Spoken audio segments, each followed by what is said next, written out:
Welcome to learn together. मैं हूं संजना और हम लोग देख रहे हैं Bihar state social science paper 1 को। तो यहाँ पर हम लोग ज्योग्राफी के चैप्टर मानचित्र अध्ययन को देख रहे हैं। हमारा जो चैप्टर का नेम है वो है मानचित्र अध्ययन। और यहाँ से संभावना जिन प्रश्नों की पूछे जाने की है तो उन प्रश्नों को हम लोग देखेंगे। तो आते हैं यहाँ पर अपने प्रश्न पर। उससे पहले ये है कि आप लोग वीडियो में लास्ट तक बने रहेंगे ताकि आप लोग का सभी जो कॉन्सेप्ट है वो क्लियर हो सके यहाँ पर। तो यहाँ पर हम लोग देखते हैं प्रश्न को। उच्चावत प्रदर्शन के लिए हेस्यूर विधि का विकास किसने किया था? तो ये हो जाएगा लेमार्क ने किया था। Right answer option B.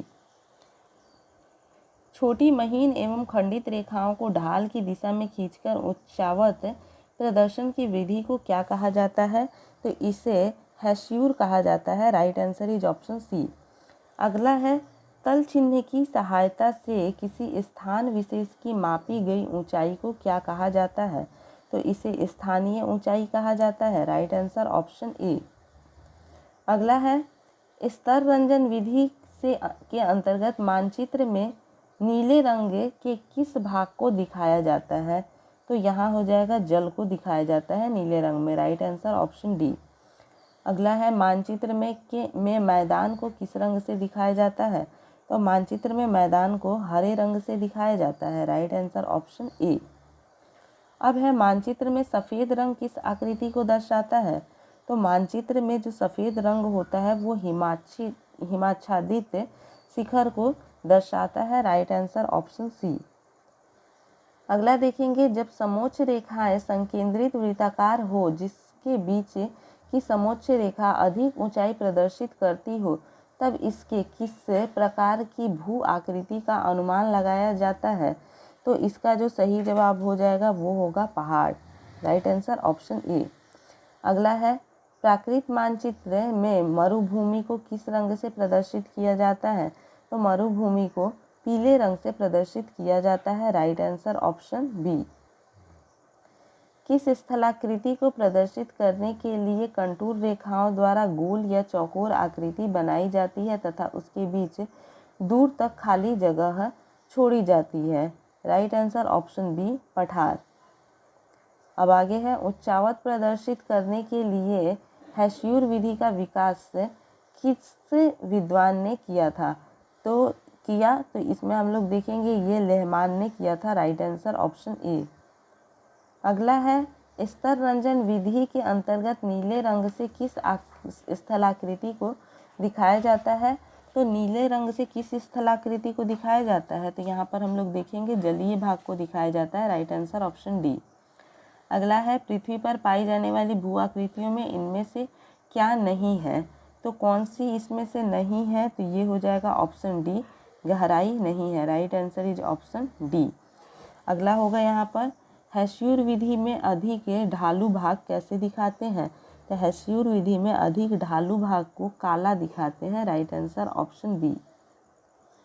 अगला है स्तर रंजन विधि के अंतर्गत हल्के कत्थई रंग में किस स्थलाकृति को दिखाया जाता है? तो ये हो जाएगा कौन सा? तो पर्वत हो जाएगा। क्या होगा? पर्वत। Right answer option A. अगला है छोटी मापनी के मानचित्रों में उच्चावत प्रदर्शन के लिए किस विधि का सहारा लेना उपयुक्त होता है? राइट आंसर ऑप्शन डी पर्वतीय छायांकन। Right answer option D. कौन विधि उच्चावत प्रदर्शन की विधि नहीं है? तो उच्चावत प्रदर्शन की विधि कौन नहीं है? अंक विधि नहीं है। Right answer option C. अगला देखेंगे तल चिन्ह के संदर्भ में किसी स्थान की मापी गई ऊंचाई को क्या कहा जाता है? तो स्थान की मापी गई ऊंचाई को स्थानीय ऊंचाई कहा जाता है। Right answer option A. यदि मानचित्र में क्रमानुसार पहली दूसरी समोच्च रेखाएं सटी सी फिर उनसे दूरी तीसरी चौथी समोच्च रेखाएं सटी सी और उनसे दूर पांचवी छठी समोच्च रेखाएं सटी सी रहे तो उसकी ढाल का पता चलता है। तो उसकी ढाल का पता कैसे चलता है? तो राइट आंसर ऑप्शन सी सीढ़ी नुमा ढाल। Right answer option C. यदि समोच्च रेखाओं द्वारा किसी नदी को प्रदर्शित करने में दो या दो से अधिक रेखाएं एक ही बिंदु पर मिलती दिखाई गई हो तो उस स्थान पर किस प्रकार की भू आकृति का प्रदर्शन माना जाता है? राइट आंसर ऑप्शन बी जलप्रपात का। इनमें कौन सा कथन सही है? तो इनमें से कौन सा कथन सही है? तो भूमि की ढाल दिखाने के लिए छोटी छोटी और सटी रेखाओं से भी काम लिया जाता है, उन्हें हेस्यूर कहते हैं। ये सही है। अगला है मानचित्र, प्रकृत मानचित्र में मैदानी भाग को हरे रंग से प्रदर्शित किया जाता है। ये भी सही है। समुद्र की सतह के समानांतर सम ऊंचाई वाले स्थानों को मिलाने वाली रेखा समोच्च रेखा या कटु रेखा कहलाती है। ये भी सही है। तो इस प्रकार से जो हमारा सही जवाब होगा ये होगा ऑप्शन डी, उपर्युक्त कथन सभी सही है। नेक्स्ट है वी आकार की समोच्च रेखाएं किस स्थलाकृति के प्रदर्शन के लिए खींची जाती है? तो राइट आंसर होगा ऑप्शन बी, बाहुकूट के लिए। अगला है स्तर रंजन विधि के द्वारा बर्फीले क्षेत्र को किस रंग से दिखाया जाता है? तो बर्फीले क्षेत्र की अगर यहाँ पर बात की जाए तो बर्फीले क्षेत्र को यहाँ पर सफ़ेद रंग से दिखाया जाता है। Right answer option B. समुद्र की जल सतह सभी जगह कैसी होती है? तो समुद्र की जल सतह जो होती है वो सभी जगह बराबर होती है। Right answer option A. अगला है बीएम किससे प्रदर्शित करता है? तो बीएम जो है ये तल चिन्ह को प्रदर्शित करता है। Right answer option B. अगला है यदि समोच्च रेखाएं दूर दूर बनाई जाती है तब इससे किस भू आकृति का प्रदर्शन होता है? तो ये हो जाएगा राइट आंसर मंद ढाल का। Right answer option B.